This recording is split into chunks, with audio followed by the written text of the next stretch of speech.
আল্লাহর দুনিয়া আপনি যদি না ঘোরেন তাহলে আপনার ইমান আরও মজবুত হবে না। আপনি যত ঘোরাফেরা করবেন, প্রকৃতি দেখবেন, আপনার ইমান আরও মজবুত হবে। আল্লাহ কত কিছু বানাইছে দুনিয়াতে মানুষের জন্যে, আমাদের জন্যই বানাইছে, তাই না? আমরা হলাম আশরাফুল মাখলুকাত, সৃষ্টির সেরা জীব।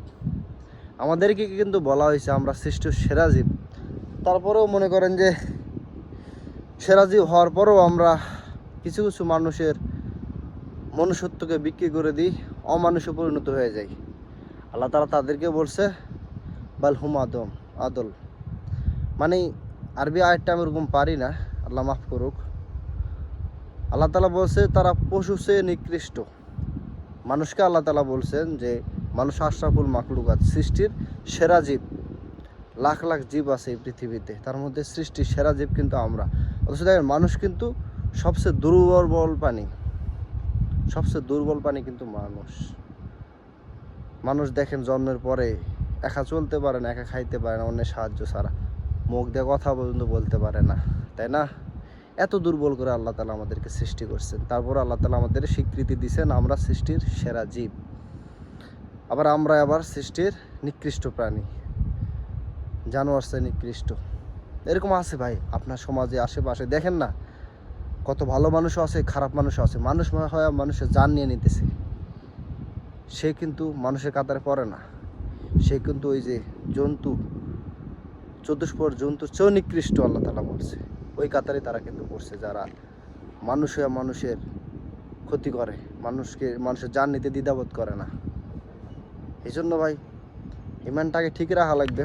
হ্যাঁ, একদিন না একদিন তো চলেই যাবে, তাই না? এই দুনিয়াও থাকবে না, আমরাও থাকবো না, সবাই কিন্তু চলে যাইতে হবে। এই মাটির নিচে, এই দেখেন এটার নিচেই কিন্তু আমরা একদিন চলে যাব, কেউ থাকতে পারবো না।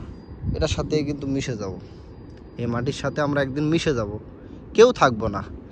আমরা দুনিয়াতে কেউ থাকার জন্য আসিও নাই। কেউ যদি হাজারো চেষ্টা করে এই দুনিয়া থাকার, তে থাকতে পারবে না, কোনোভাবে থাকতে পারবে না। হাজার কোটি লাখ কোটি টাকাও যদি থাকে, মিলিয়নার বিলিয়নার যেই হোক, কেউ কিন্তু স্থায়ীভাবে এই দুনিয়ায় থাকতে পারবে না। এই দুনিয়াই থাকবে না, সে কীভাবে থাকবে? হ্যাঁ, মাইকেল জ্যাকসনের নাম অবশ্যই শুনছেন। মাইকেল জ্যাকসন, সে কিন্তু অনেক চেষ্টা করছিল পৃথিবীতে আরও সময় বাঁচার জন্য। তার পিছনে অনেক ডাক্তার ছিল, মেডিকেল বোর্ড ছিল তার জন্য বরাদ্দ। অথচ দেখেন সে কিন্তু তার যে যতটুকু তার রিজিকে হায়াত ছিল, তার তকদিরে লেখা ছিল যতটুকু হায়াত, সে ততটুকুই বাঁচতে পারছে, এর বেশি পারে নাই। এই জন্যে দুনিয়া করে যে আমরা এই মানুষের ক্ষতি করি, এগুলো ঠিক বলেন? এগুলো তো ঠিক না, না? এই দুনিয়া যায় পড়ে রাখবো, টাকা পয়সা সব কিছু দুনিয়াতে পড়ে থাকবে, আপনিও কিছু নিতে পারবেন না, আমিও কিছু নিতে পারবো না। এই জন্য সব কিছু ভেবে চিন্তা করা উচিত, তাই না? মাটির দেহ মাটিতে মিশে যাবে, তাই না? আজ আসি কাল নেই।